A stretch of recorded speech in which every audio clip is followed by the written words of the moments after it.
Hello everyone, আমরা এখন বর্তমানে আছি এই মৌলভীবাজার। এক পাহাড়ের তলদেশ দিয়া রাস্তা গেছে, ওই রাস্তার ভিতরে আছি এখন। এই যে আমরা একটু ঘুরতেছি এই রাস্তার ভিতরে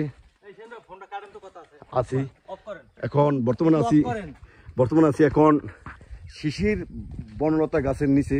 আমি একটু অফ করে কথা বলেন। হ্যাঁ বলেন আপনি। আরে ফোনটাকে অফ করেন। বলেন। আরে ওর কথা কম। ওর কথা কি কই কইলাম? ওর আমার কথা কি কইবে? কি কই? এই গাছটার নাম কি তোরা জানোস? আচ্ছা বাদ দেন, আপনি অফ করেন। এটা শিশির বনলতা গাছ। আরে অফ করেন না ভাই। জীবনে যে গাছের নাম শুনছি। আপনি কি শুনছেন? যদি শুনে থাকেন তো আমাকে জানেন। শিশির বনলতার গাছ। হ্যালো ভাই, এক্সকিউজ মি, আপনি এখানে কি করেন? হ্যাঁ, রাবার বানান? রাবারের গাছ কাটেন? ও আচ্ছা, আপনি ডেলি কত কেজি গাছ রাবার তৈরি করেন, বানান?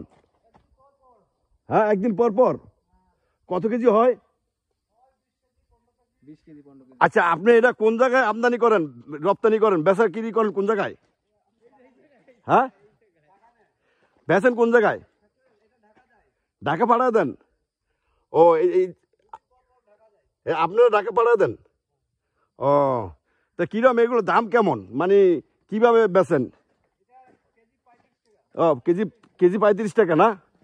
ও তা আপনার ডেইলি যে কাজ করেন এই রাবার বাগানে, আর ডেইলি যে আপনি যে ইয়া তোলেন, এই যে কি জানি কয় রাবার তোলেন, ডেইলি আপনার কত টাকা মজুরি থাকে?